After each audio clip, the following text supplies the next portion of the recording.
Hello बंधुসকল আজি আমি এটা গুৰুত্বপূৰ্ণ বিষয় লৈ আপোনালোকৰ ওচৰলৈ আহিছোঁ বন্ধুসকল আজি আমি আকুপ্ৰেছাৰ টেকনিকৰ কথা কম আৰু কিছুমান আয়ুৰ্বেদিক আৰু এলোপেথিক ঔষধৰ কথা কম যিবোৰৰ দ্বাৰা আপোনালোকৰ সোনকালে ৰস বাহিৰ হৈ যোৱা অৰ্থাৎ মিলনৰ সময় কম হোৱা এই সমস্যাটো ঠিক কৰিব পাৰিব বন্ধুসকল আজি মই যিখিনি কথা কম সেইখিনি হৈছে সম্পূৰ্ণ মেডিকেল কথা আৰু লগতে এই ইনফৰমেশ্যনখিনি মই ইউএছ নেশ্যনেল লাইব্ৰেৰীৰ পৰা লোৱা গতিকে আপোনালোকে মোৰ এই কথাবোৰ বিশ্বাস কৰিব পাৰে সো বন্ধুসকল আহক আমি গোটেইখিনি কথা আলোচনা কৰোঁ কি টেকনিক ইউজ কৰিব লাগিব কি ঔষধ খাব লাগিব এলোপেথিক আয়ুৰ্বেদিক বা অন্য ধৰণৰ টেকনিক ব্যৱহাৰ কৰিম এই গোটেইখিনি কথা আলোচনা কৰোঁ সো বন্ধুসকল এই ভিডিঅ'টো আৰম্ভ কৰাৰ আগতে আপোনালোকৰ অনুৰোধ কৰিছোঁ আপোনালোকে যদি আমাৰ এই চেনেল এতিয়ালৈকে সাবস্ক্ৰাইব কৰা নাই তেনেহ'লে এতিয়াই সাবস্ক্ৰাইব কৰক আৰু লগতে বন্ধুসকল এই ভিডিঅ'টোত এটা লাইক দিবলৈ নাপাহৰিব তেন্তে আহক বন্ধুসকল আমি ভিডিঅ'টো আৰম্ভ কৰোঁ বন্ধুসকল আজি আমি এই ভিডিঅ'ৰ জৰিয়তে আপোনালোকক acupressure technique stop and start technique number calculating technique extra long technique এই গোটেইকেইটা টেকনিকৰ কথা আপোনালোকৰ লগত আলোচনা কৰিম আপোনালোকে যদি এই কথাখিনি জানি থয় তেনেহ'লে আপোনালোকৰ এই ইনফৰমেশ্যনখিনি আপোনালোকৰ গোটেই জীৱনৰ কাৰণে লাভদায়ক হ'ব আৰু লগতে আপোনালোকে এই কথাবোৰ আপোনালোকৰ বন্ধুবৰ্গকো জনাব পাৰিব সো বন্ধুসকল আহক আমি এটাৰ পৰা এটালৈ গোটেইকেইটা টেকনিক আলোচনা কৰোঁ যিকেইটা টেকনিক ইউজ কৰি আপোনালোকে মিলনৰ সময় বঢ়াব পাৰিব আৰু সোনকালে ৰস বাহিৰ হৈ যোৱা এই সমস্যাৰ পৰা আপোনালোকে আঁতৰত থাকিব পাৰিব সো বন্ধুসকল প্ৰথম টেকনিকটো হ'ল আকুপ্ৰেছাৰ টেকনিক বা ইয়াক স্কুইজ টেকনিক বুলিও কোৱা হয় বন্ধুসকল এই টেকনিকটো তেওঁলোকৰ বাবে লাভদায়ক যাৰ 1 বা 2 মিনিটৰ ভিতৰতে তেওঁলোকৰ ৰসখিনি বাহিৰ হৈ যায় সো বন্ধুসকল এই টেকনিকৰ ক্ষেত্ৰত যেতিয়া পুৰুষজনে শাৰীৰিক মিলন কৰিব তেতিয়া পুৰুষজনে গম পায় যে তেওঁৰ ৰসখিনি বাহিৰ হ'ব আৰু যেতিয়া তেওঁৰ সেই ভাৱটো হয় তেওঁৰ ৰসটো বাহিৰ হোৱা ভাৱটো হয় তেতিয়া তেওঁৰ অংগটো বাহিৰত ওলাই আনি তেওঁৰ পাৰ্টনাৰজনক তেওঁৰ সেই অংগটোক অলপ জোৰকৈ টিপি দিবলৈ ক'ব লাগে আৰু এনেকৈ টিপি দিবলৈ ক'ব লাগে যাতে পুৰুষজনে অলপ দুখ পায় কিন্তু এনেকৈ টিপিব নালাগে যে তেওঁৰ ছাল এৰি যাব বা ছাল ফাটি যাব জাষ্ট অকণমান জোৰকৈ টিপি দিবলৈ দিব লাগে সো বন্ধুসকল এই ক্ষেত্ৰত কি লাভ হয় যদি পাৰ্টনাৰজনে টিপি দিয়ে সেই ক্ষেত্ৰত কি লাভ হয় বন্ধুসকল এই যে ৰস বাহিৰ হ'ব এই সকলোবোৰ আমাৰ ব্ৰেইনে কণ্ট্ৰল কৰে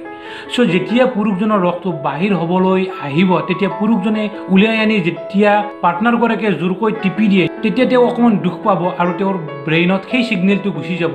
যাৰ কাৰণে তেওঁৰ সেই ৰসটো বাহিৰ নহয় আৰু এনেকৈ যদি পুৰুষজনে 2বাৰ 3বাৰ এনেকৈ কৰি থাকিব পাৰে তেনেহ'লে তেওঁৰ সেই টাইমটো বাঢ়ি যাব আৰু তেওঁ শাৰীৰিক মিলনৰ আনন্দ খুব ধুনীয়াকৈ ল'ব পাৰিব সো বন্ধুসকল ইয়াৰ পিছৰ টেকনিকটো হ'ল ষ্টপ এণ্ড ষ্টাৰ্ট টেকনিক বন্ধুসকল এই ষ্টপ এণ্ড ষ্টাৰ্ট টেকনিকটো কিন্তু বহুত ফলদায়ক বহুত লাভালাভ আছে যেতিয়া পুৰুষজনে শাৰীৰিক মিলন কৰি থাকিব যেতিয়া তেওঁৰ সেই ভাৱটো আহিব মই আগত কোৱা ধৰণে যেতিয়া তেওঁৰ সেই ৰসটো বাহিৰ হোৱা ভাৱটো আহিব তেতিয়া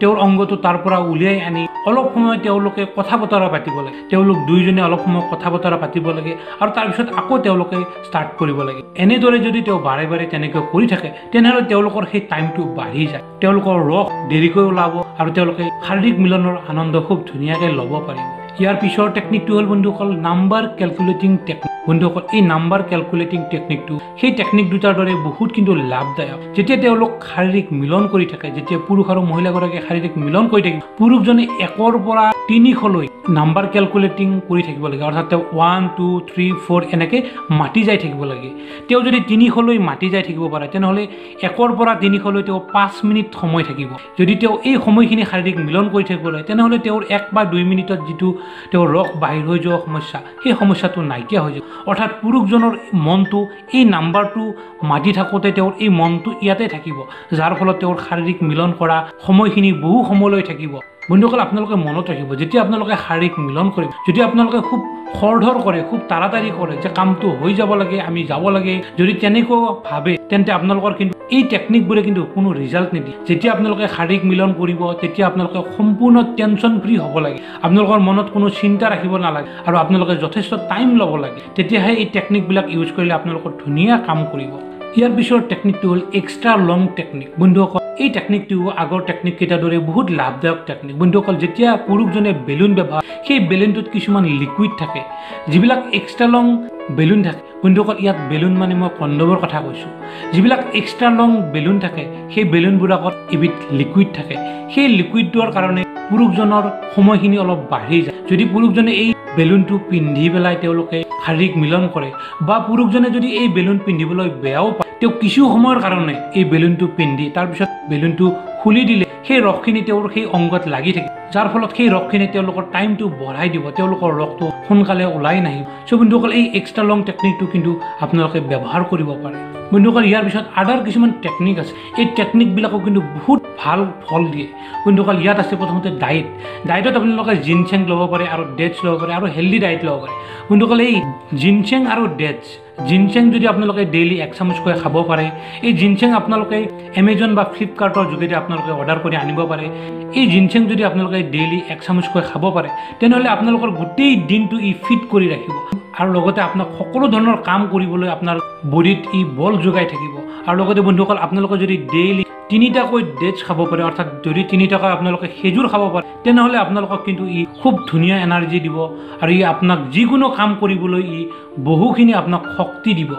ইয়াৰ উপৰিও বন্ধুসকল কিছুমান এক্সাৰচাইজ আছে, কিছুমান পজিশ্যন আছে, যিবিলাক পজিশ্যনে আপোনালোকৰ টাইমটো বঢ়াই দিয়ে। ইয়াৰ পিছত কিছুমান এল'পেথিক মেডিচিন আছে আৰু কিছুমান আয়ুৰ্বেদিক মেডিচিন আছে। বন্ধুসকল এই গোটেইকেইটা আদাৰ টেকনিক যে আছে, এই আদাৰ টেকনিকবিলাক লৈ পেলাই মই অন্য এটা ভিডিঅ' বনাম, কাৰণ যদি আজি মই গোটেইখিনি কথা কওঁ ভিডিঅ'টো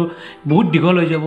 চ' বন্ধুসকল আজি মই এই যি টেকনিককেইটা কথা ক'লোঁ, acupressure technique, stop and start technique, number calculating technique, extra long technique বা বেলুন টেকনিক, এই গোটেইকেইটা টেকনিক যদি আপোনালোকে ইউজ কৰিব পাৰে, তেনেহ'লে বন্ধুসকল আপোনালোকৰ যৌন মিলনৰ সেই সময় বাঢ়ি যাব আৰু আপোনালোকৰ সোনকালে যে বীৰ্য বাহিৰ হৈ যায়, এই সকলোবিলাক সমস্যাৰ পৰা আপোনালোকে আঁতৰত থাকিব পাৰিব। চ' বন্ধুসকল এই টেকনিকবিলাক যদি বুজি পোৱাত কিছু অসুবিধা হয়, আপোনালোকে মোলৈ কমেণ্ট কৰিব, মই লগে লগে আপোনালোকক ৰিপ্লাই দিম। চ' বন্ধুসকল এই ইনফৰমেশ্যনখিনি যদি আপোনালোকৰ ভাল লাগিছে, তেনেহ'লে এই ভিডিঅ'টোত এটা লাইক দিব। আৰু বন্ধুসকল আপোনালোকে যদি আমাৰ এই চেনেল ছাবস্ক্ৰাইব কৰা নাই, তেনেহ'লে এতিয়াই ছাবস্ক্ৰাইব কৰক, কাৰণ মই সদায় হেল্থ আৰু ৰিলেশ্যনশ্বিপৰ ইনফৰমেশ্যন আপোনালোকক সদায় দি থাকোঁ। চ' বন্ধুসকল আজিলৈ ইমানে, ধন্যবাদ।